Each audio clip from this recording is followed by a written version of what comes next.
Fox Urgent, reaction and prayers pouring in at this hour as we have learned of the passing of one of the biggest voices in broadcasting.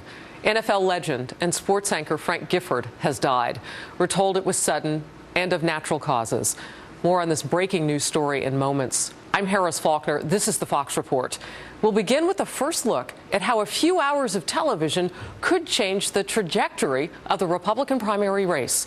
The 2016 candidates squared off in the first debates of the election season last week, and most of them headed right into the red state gathering in Atlanta, Georgia.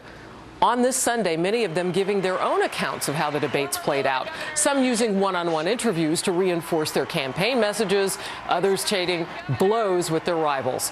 Kristen Fisher live for us from Washington. Kristen, who were the biggest winners this week? Well, Harris, I think the one thing that everyone in the political universe is in agreement on is that Carly Fiorina won the first debate. She came across as a very sharp candidate with a very precise message, and she says support for her campaign is surging.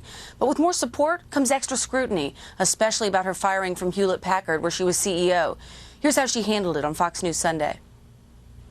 I was fired because when you challenge the status quo, which is what leadership is about, you make enemies. Steve Jobs was fired, Oprah Winfrey was fired, Walt Disney was fired, Mike Bloomberg was fired. I feel like I'm in pretty good company, and we need somebody to challenge the status quo of Washington, D.C. and get something done. One of the other GOP candidates to come out on top this week was Florida Senator Marco Rubio. He's received a lot of praise for his performance during the debate, but he did make some confusing comments about abortion, specifically his decision to support legislation that contained exceptions for rape and incest. Today, he tried to clarify on Meet the Press. I'll support any legislation that reduces the number of abortions, and there are those that have that exception. And what I've never done is said I require that it must have or not have exceptions. Why don't? Rubio and Fiorina were among the 9 GOP candidates to attend the annual Red State event in Atlanta, and almost all of them received high marks. You could tell all that debate prep had really helped them hone their message at that event.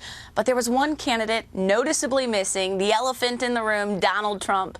He was disinvited for making more controversial comments, and today he defended those comments on some of the Sunday shows.